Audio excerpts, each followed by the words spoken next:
Ever since Dragon Ball Super Broly was even announced to have the rewriting or retconning or rebooting of the Broly character, this time under Toriyama's watchful eye, I wondered what the original creator of Broly, the original Broly, thought about his character being rebooted in the modern Dragon Ball Super movie. Well, now we may have an answer as far as what Koyama thinks about all of this, as well as some insight into other things involving Dragon Ball. Now, who is Takao Koyama? Takao Koyama is a very important person in the history of Dragon Ball. Very, very important. He worked on Dragon Ball starting with Dragon Ball Episode 83, original Dragon Ball, all the way into Dragon Ball Z for all of DBZ. So about half of Dragon Ball, second half, and all of Dragon Ball Z.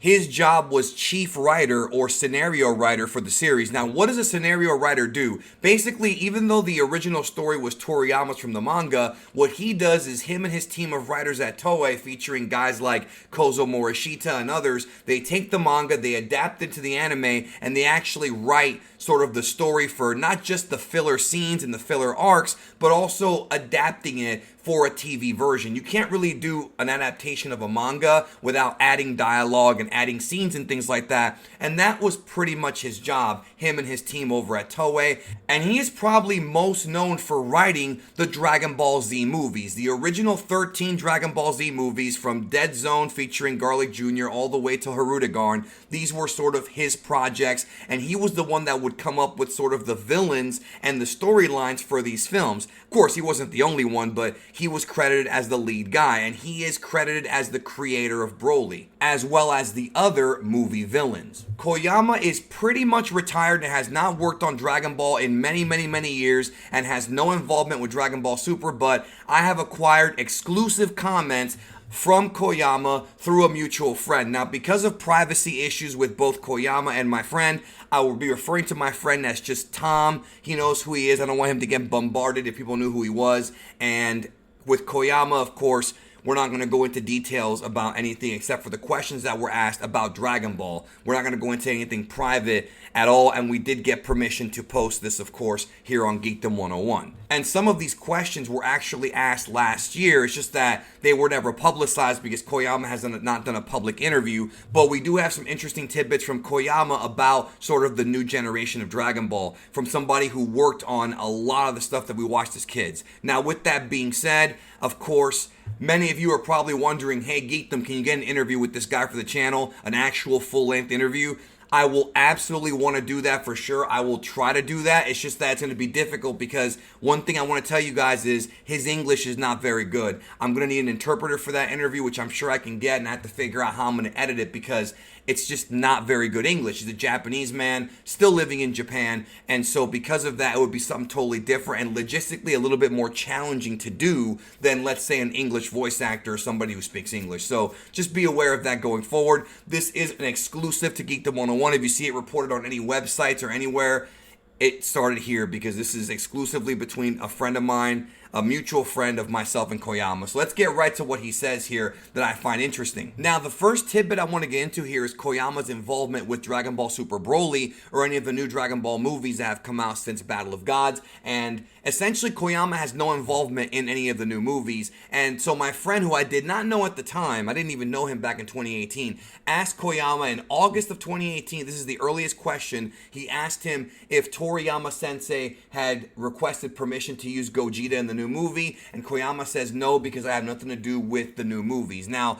I had already known at the time that Koyama had nothing to do with the new movies, but the reason why this question doesn't really work, and I would not have asked him this, is because Gogeta, even though it was a character that at the time was only featured in Dragon Ball Z Movie 12, he is a conceptual character that Toriyama created conceptually. What do I mean by conceptually? Basically, even though Gogeta was never in the manga, we knew that a Goku-Vegeta fusion was possible because we knew that Goku knew the Metamorph fusion. He knew how to fuse. So even though we had never seen that type of fusion in Dragon Ball, the manga, right? We knew that a potential Gogeta character was definitely one that could exist and in theory does exist, but we just never see them fuse until Dragon Ball Super Broly, outside of the original Fusion Reborn movie and outside of Wrath of the Dragon. But what this does confirm is that Koyama wasn't really consulted, and really Toei and Shueisha have no reason to consult with Koyama anymore because he's not involved. So they can take his characters and do whatever they want with them because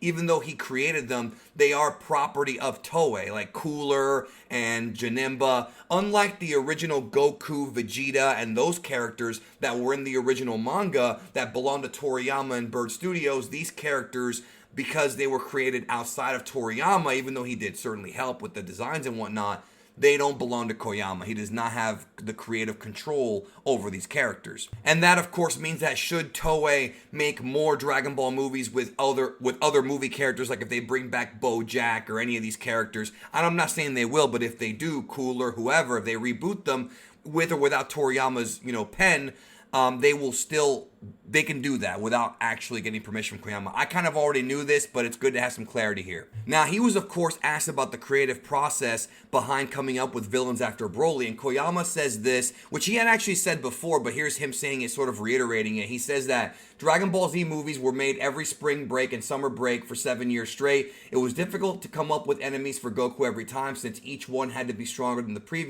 one from the previous movie. I couldn't create any villain stronger than Broly, so he appeared as a villain 2 more times, once revived and once as a clone. So what he's basically saying here is that he had a bit of a writer's block in coming up with a villain after Broly. Obviously, BoJack came after Broly, same thing with Janemba and Hirudegarn, which in many ways the last two were very, very creative villains, I would say, in my opinion, but he was still kind of stumped, which is why Broly made 3 movie appearances. It's easy to tell that Koyama's a big fan of Broly. In fact, there's actually been, he made a comment when Battle of Gods came out where he came off really salty that Beerus had appeared and was able to be so much stronger than Broly. Koyama really is Broly's #1 fan. Now, again, that may spark some controversy. That might be something where, does he have an ego for what he created? That's up to you. I don't know this man. I respect the work he's done for Dragon Ball and the creative ideas he's come up with. I do respect him for that. But it's obvious, you can tell he's a big fan of his creations, which actually goes on to more questions here that he answered. So my friend asked him about this infamous nonsense that fans had come up with about how supposedly Broly lost to Goku in the first movie because of the scar in his stomach, which I debunked back on September 10th, 2018, citing in that video, that Mythbusters video, that it's impossible for Goku to have beaten Broly because of the scar in his chest, and I went over several different reasons as to why that is. And Koyama says the following. He says, at least for the Dragon Ball Z movies, I wrote, Broly was the strongest being. I have no concern regarding works I was not involved in creating. He's talking about the new Dragon Ball Super Broly and the stuff after, after he was done with Dragon Ball. At any rate, Goku and friends defeated Broly. I have work to do, so I'll end my comment here. Please continue supporting Dragon Ball. Thanks. Now, that was obviously the end of that conversation, but what he's basically saying here is that no, it was not a scar. He was even asked straight up, was it the scar? And the answer is no. It was because Goku took the power from Vegeta, Gohan, Piccolo, and Trunks and was able to beat Broly with that power. Had they not given him that power, he would never have been able to beat Broly. Broly was way stronger than Goku in that film, but when they were able to donate their power to him, that was enough for Goku to be able to land the shot to beat him. Nothing to do with the scar, which once again confirms, this is from the writer of that film, that I was right, and that myth that fans made up about the scar being the reason is total fan-made headcanon and not true. Now, moving on to Dragon Ball Super Broly, the next question was sort of his opinion if he has actually seen Dragon Ball Super Broly. Has he seen the movie? Now, this comment was from June of last year, so by now he probably saw the movie, but I find it really weird that Toei did not send him a copy of the film, like a DVD or something. You would think that because a guy who created the character and worked on Dragon Ball for literally over a decade, you would think that this dude would have gotten a free copy of the movie, but I guess not. So essentially, that's weird to me, but essentially he was asked had he seen Dragon Ball Super Broly. And he responds with, thank you for your question. I'm not watching the new Broly movie. I had an acute myocardial infarction on the day I went to the cinema and did not get sick.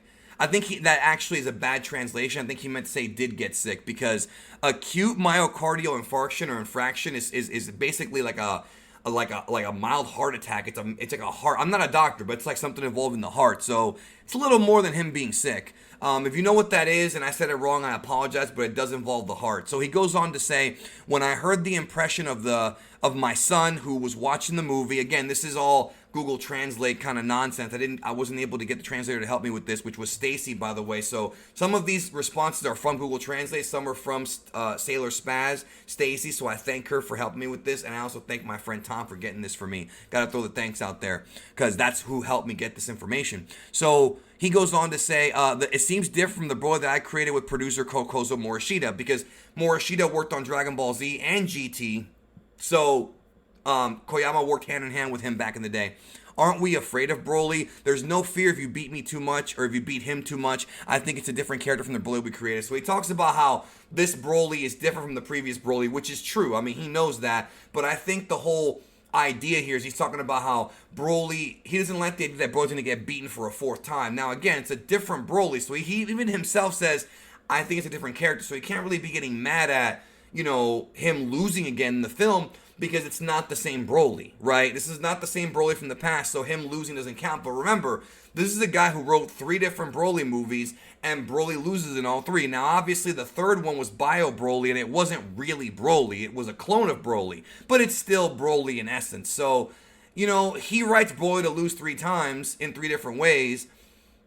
That's his bad, but, I mean, still, I kind of get what he's saying here in that it's a different Broly, so it's fine, but he's basically kind of, again, sort of, in my interpretation, kind of saying that his Broly was more fearsome, which is definitely plausible because that Broly was, let's be honest, the original Broly was a prick compared to the new Broly. The new Broly's kind of a nice guy, so not evil. The old Broly was the devil, as he himself would say in the movie. So the last tidbit here is about Toriyama and Super. It was asked to him, considering he's your creation, and I'm curious if you allowed Toriyama permission to use Broly to create his own version for the movie. This has already been answered before, how even if he wanted to give Toriyama permission, he wouldn't have to because it's not his anymore. It belongs to Toei Animation now, right? It belongs to Shueisha. It's not his Broly anymore, right? And so he was asked, of course, would you come back to work on Dragon Ball starting with Super, which the answer to that is no. See, again, I didn't know my friend back then. I would not be asking Koyama these questions because he's already pretty much retired. Like, he's not going to come back. So Koyama says, I have nothing to do with the production of Dragon Ball Super movies, so I am not interested in anything. I hope only that the movies will be produced will not damage the image of Broly that we created in the setting. So he's basically saying, don't screw up Broly. After plotting the plot where Broly and I thought and produced by the producer appeared in the proposal and submitted to Toriyama Sensei, I got permission, asked my teacher for the character design. So what he's basically saying here, again, this is bad Google Translate, but I'll tell you what he says. What he's saying is that he's saying that when he first created Broly, he had to submit his proposal to Toriyama so Toriyama could draw the original character, and Toriyama did that. He sort of drew Broly, right?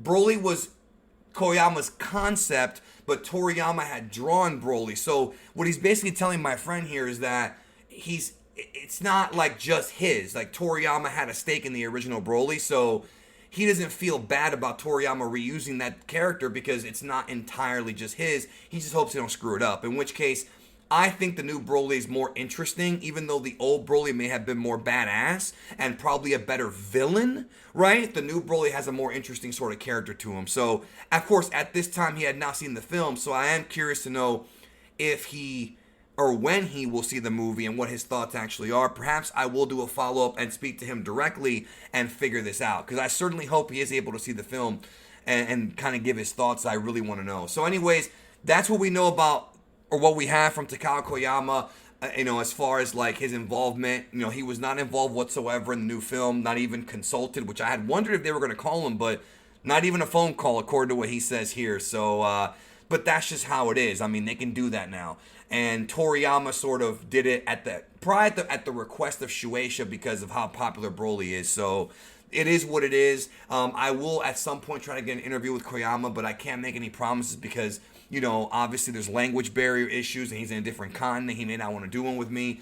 I don't know yet, but that's what we have, and I hope you enjoyed it. Thanks for watching, and check out some of these Broly videos right now.